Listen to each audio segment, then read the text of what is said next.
मीरा और राजेंद्र की arrange marriage होती है। दोनों में बहुत प्यार होता है, अच्छी खासी ज़िंदगी चल रही होती है। मीरा के जो परिवार वाले होते हैं वो थोड़ा-सा गरीब होते हैं। वहीं बात करें अगर राजेंद्र की, तो वो एक अच्छी खासी फैमिली से था, उसके पास इतना पैसा था कि एक अच्छा जीवन दोनों एक साथ बिता सकते थे। तो मीरा की शादी जब राजेंद्र के साथ होती है तो शुरुआती दिनों में हर एक चीज़ बहुत अच्छी होती है, क्योंकि नया-नया जीवन शुरू होता है तो दोनों एक-दूसरे को जानने की कोशिश करते हैं, एक-दूसरे को समझने की कोशिश करते हैं। लेकिन शादी के कुछ वक़्त बाद ही मीरा और राजेंद्र के बीच में कुछ झगड़े होना शुरू हो जाते हैं, क्योंकि कारण ये होता है कि जो मीरा होती है वो जो राजेंद्र के घर से पैसा ले जा के अपने मायके में देती रहती है, अपने भाई-बहनों के लिए करती है चीज़ों को। तो राजेंद्र को इन चीज़ों से दिक्कत होती है, क्योंकि राजेंद्र का साफ तौर पे यही कहना था कि मैं मेहनत से कमाता हूँ, तुम अपने भाई-बहन को मौके-मौके पर दो, लेकिन ये मत करो कि हर वक़्त तुम घर से पैसा ले जाके अपनी भाई-बहनों को दो, उनकी छोटी-छोटी ज़रूरतें पूरी करो। हाँ, जब उन्हें ज़रूरत हो तो तुम बेशक कर सकती हो, लेकिन हर बार जाना या हर बार उनका आना और तुम्हारा हर एक सामान देना, वो उसे बिल्कुल अच्छा नहीं लगता था। तो वो इन सब चीज़ों पर जब ऑब्जेक्शन करता था, तो मीरा आए दिन लड़ाई-झगड़ा करती। इन सब से गुस्सा होकर एक दिन मीरा क्या करती है कि राजेंद्र की छोटी-सी बहन होती है और उसकी माँ होती है, दोनों को खाना देना बंद कर देती। कहती है कि जब तुम मुझे पैसे दोगे, मतलब कि जब वो उसे पैसे देगा उसकी बहन को देने के लिए, उसके भाई को देने के लिए, तभी वो उसकी माँ को और उसकी बहन को खाना देगी। इन सब चीज़ों से राजेंद्र काफ़ी परेशान हो जाता है और गुस्से में मीरा को थप्पड़ मार देता है।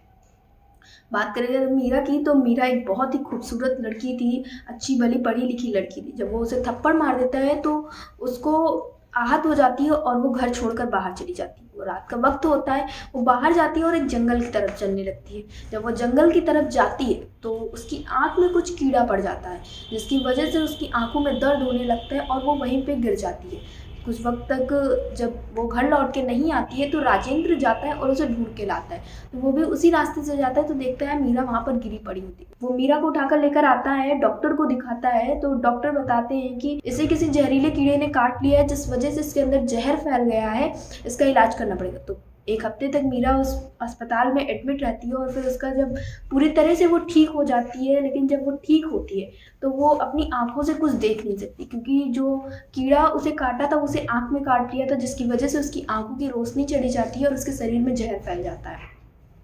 सब काफ़ी परेशान होते हैं। वहीं जो मीरा के परिवार वाले होते हैं, उसके भाई-बहन होते हैं, वो आरोप-प्रत्यारोप करने लगते हैं। वो बताने लगते हैं कि मेरी बहन को इन लोगों ने जानबूझकर ज़हर खिला दिया है। ऐसी सारी बातें होती हैं, लेकिन आस-पड़ोस के लोग होते हैं जो इनके घर के कलेश से वाकिफ़ होते हैं। तो वो सब इन सब बातों को नकार देते हैं और बताते हैं कि नहीं, इसमें पूरी गलती मीरा की थी, क्योंकि जिस वक़्त मीरा घर से निकली थी, उस वक़्त आस-पड़ोस के लोग घर के बाहर ही थे, क्योंकि वक़्त वही करीब 9 साढ़े 9 बजे का था, सभी जग रहे थे। तो सबने देखा था मीरा को जाते हुए, और जो राजेंद्र उसे ढूँढने गया था, इस विषय में भी सभी आस-पड़ोसियों को बातें पता थी। तो वो भी इनका साथ देते हैं राजेंद्र का। तो राजेंद्र इस आरोप से तो बच जाता है कि मीरा को उसने ज़हर दिया, लेकिन जो मीरा होती है वो अपनी आँखें खो देती है। उसके बाद मीरा कहती है कि मुझे तुम्हारे ही साथ चलना है, तुम्हारे घर में। राजेंद्र उसे अपने घर लेके आता है और जब वो डॉक्टर से बात करता है रोशनी वापस लाने के बारे में, तो डॉक्टर उसे बताते हैं कि करीबन 7 से 8 लाख रुपए लगेंगे उसके इलाज के लिए, तभी वो ठीक हो पाएगी, क्योंकि उसका ऑपरेशन करना पड़ेगा। इतना पैसा तो राजेंद्र के पास भी नहीं था। राजेंद्र होटल में एक मैनेजर था, तो जब वो अपने होटल के मालिक से बात करता है तो उसका होटल मालिक कहता है कि यहाँ तो नहीं, लेकिन हाँ, हम तुम्हें लंदन भेज सकते हैं और लंदन से तुम पैसे कमा सकते हो। वहाँ भी हमारे होटल की एक ब्रांच है जहाँ तुम्हें अच्छा खासा पैसा कमाने को मिल सकता है। तो वो कहता है ठीक है।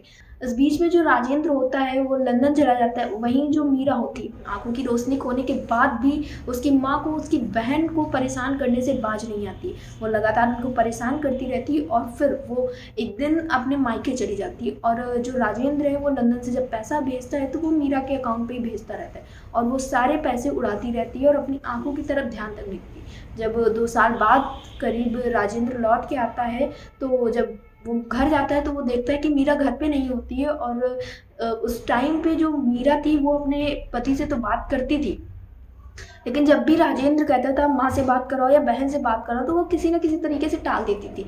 राजेंद्र को इस बारे में बिल्कुल नहीं पता था कि मीरा जो है उसकी माँ को, बहन को अकेला छोड़ के अपने मायके जा चुकी है।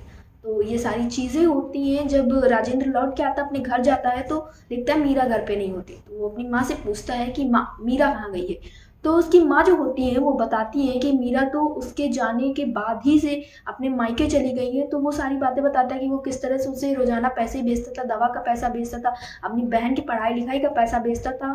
वो सारे पैसे मीरा के पास ही जाते थे और मीरा ने ये सब किया, उसको पैसे नहीं दिए और उसकी जो माँ बहन की जो हालत थी वो दिन ब दिन ख़राब होती जाती थी, क्योंकि पैसे कमाने वाला कोई था नहीं।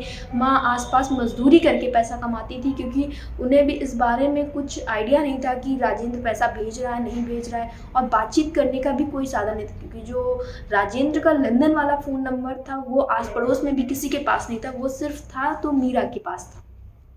मीरा उसके साथ काफ़ी ज़्यादा धोखा करती है। फिर वो गुस्से में आके जब मीरा के घर जाता है तो वो उससे बातचीत करता है और मीरा साफ नकार देती है, कहती कि नहीं, तुमने मुझे कोई पैसा नहीं भेजा। इस चक्कर में काफ़ी सारी चीज़ें होती है, केस होता है और अंत में बात यहाँ तक पहुँचती है कि मीरा और राजेंद्र दोनों एक दूसरे से तलाक लेने के लिए तैयार हो जाते हैं। दोनों का कुछ वक्त बाद तलाक हो जाता है, मीरा और राजेंद्र अलग हो जाते हैं। वहीं जो पैसे रुपए थे, सारा जो कोर्ट केस होता है, वो कहते हैं कि राजेंद्र को मीरा को कुछ पैसे देने होंगे जिससे वो अपनी ज़िंदगी अच्छी तरीके से बिता सके। राजेंद्र उसको सारा पैसा दे देता है और मामला पूरा ख़त्म हो जाता है। इस तरह से मीरा का जीवन तो अच्छा खासा चल रहा और जो राजेंद्र होता है वो भी अपनी ज़िंदगी दोबारा से शुरू करता है। जो वहीं पास का होटल था जिसमें वो मैनेजर था, वहीं पे काम करने लगता है, फिर से थोड़ा बहुत कमाता है और अपनी ज़िंदगी को सुधारने की कोशिश करता है। धीरे धीरे सब कुछ सही हो जाता है और राजेंद्र की ज़िंदगी फिर से ट्रैक पे आ जाती है, जैसे कि पहले वो अपनी ज़िंदगी बिता रहा था एकदम अच्छे से, सुकून से अपनी माँ और बहन के साथ। उसकी ज़िंदगी काफ़ी अच्छी चलने लगती है। लेकिन इस बीच में मीरा के साथ तो सही नहीं होता है। जो मीरा के लिए पैसे जाते थे, राजेंद्र ने जो पैसा दिया था वो उसके भाई बहन उससे सारे पैसे छीन लेते हैं और उसको भीख मांगने के लिए रोड पे छोड़ देते हैं। मीरा को भिखारन बना देते हैं। मीरा रोड पे जाती है, वहाँ पे कटोरा लेके बैठती है और एक दिन होटल के किसी काम से राजेंद्र जा रहा था, तभी वो देखता है कि एक भिखारन आती है और उससे पैसे मांगती है। तो वो जब ध्यान से देखता है तो वो देखता है कि मीरा होती है।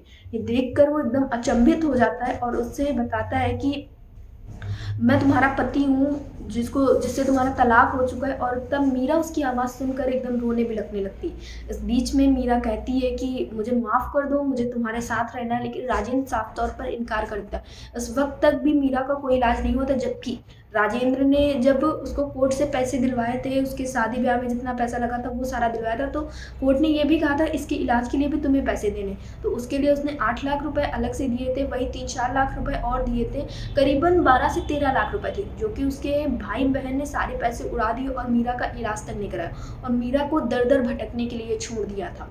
ये सारी चीज़ें देखने के बाद जो राजेंद्र होता है वो काफ़ी दुखी होता है। मीरा की ऐसी दयनीय स्थिति देखने के बाद उसको काफ़ी दुख होता है। वो ये सोचता है कि ये वही लड़की है जिसके साथ मेरा शादी का बंधन जुड़ा हुआ था। हम दोनों एक दूसरे को बहुत प्यार करते थे, एक दूसरे के साथ जीने मरने की कस्में खाई थी, एक दूसरे का हमेशा साथ देने की कस्में खाई थी, और आज ये लड़की इस तरह से दर दर भटक रही है। ये सारी चीज़ें देख कर उसका मन काफ़ी भावुक हो जाता है, लेकिन वो कुछ नहीं करता। पास में एक दुकान होती है, वहाँ जाके बैठ जाता है, वो देखता रहता है। इस बीच में कुछ बच्चे आते हैं जो मीरा को परेशान करने लगते हैं, क्योंकि मीरा अंधी होती है तो उसको परेशान करने लगते हैं, उसको मारने पीटने लगते हैं। ये सारी चीज़ें देखकर राजेंद्र और ज़्यादा भावुक हो जाता है और वो उठकर उन लड़कों के पास जाता है और मीरा को उन सब से बचाता है। जब वो मीरा को इन सब चीज़ों से बचाता है तो मीरा उससे लिपट कर रोने लगती है और कहती है कि मुझे एक बार माफ़ कर दो, एक बार मौका दे दो, आज के बाद मैं ऐसा कुछ नहीं करूँगी। उसके बाद से राजेंद्र उसको अपने घर लाता है और अपने घर पर रखता है। वो अपनी माँ से सारी बात बताता है। माँ तो उसकी मान जाती है मीरा को बहू के रूप में अपनाने के लिए, लेकिन बात करें अगर राजेंद्र की बहन की, क्योंकि जब मीरा उसके साथ ये सारी चीज़ें कर रही थी तब तो वो इतनी बड़ी नहीं थी, लेकिन अब इतने सालों बाद जो राजेंद्र की बहन होती है वो भी काफ़ी बड़ी हो चुकी होती है, तो वो सारी बातों को देखती रहती है, उसकी आंखों के सामने होती है। तो वो यही कहती है कि भैया ये वही लड़की है जिसने आपको धोखा दिया था, मुझे खाने के लिए खाना नहीं देती थी, माँ को परेशान करती थी। ये सारी चीज़ें काफ़ी ज़्यादा दिक्कत दे रही थी। उसकी बहन को, अपनी भाभी को अपनाना काफ़ी मुश्किल हो रहा था, लेकिन काफ़ी ज़ोर ज़बरदस्ती करने के बाद वो मान जाती है, उसको अपनी भाभी के रूप में अपनाने के लिए हाँ कर देती है। वहीं मीरा को अपनी गलतियों पे काफ़ी पश्चाताप होता है। फिर राजेंद्र पैसा इकट्ठा करता है और दोबारा से मीरा का इलाज कराता है। वहीं जब मीरा को कोई आंखें देने वाला नहीं था तो तो राजेंद्र की माँ कहती है मैं तो अब बूढ़ी हो चुकी हूँ, तो वो अपनी आंखें जो होती है वो मीरा को दे देती है। इन सब चीज़ों के बीच में जो सबसे ज़्यादा ग्रसित होती है वो उसकी माँ होती है, क्योंकि माँ ने अपनी आंखें भी दी। इसके पहले भी माँ को काफ़ी ज़्यादा उत्पीड़न सहना पड़ा था अपनी बहू की वजह से, लेकिन फिर जब वो मीरा ठीक हो जाती उसके बाद से अपने परिवार का काफ़ी ख्याल रखती है और अपने भाई बहन से सारे रिश्ते तोड़ देती है।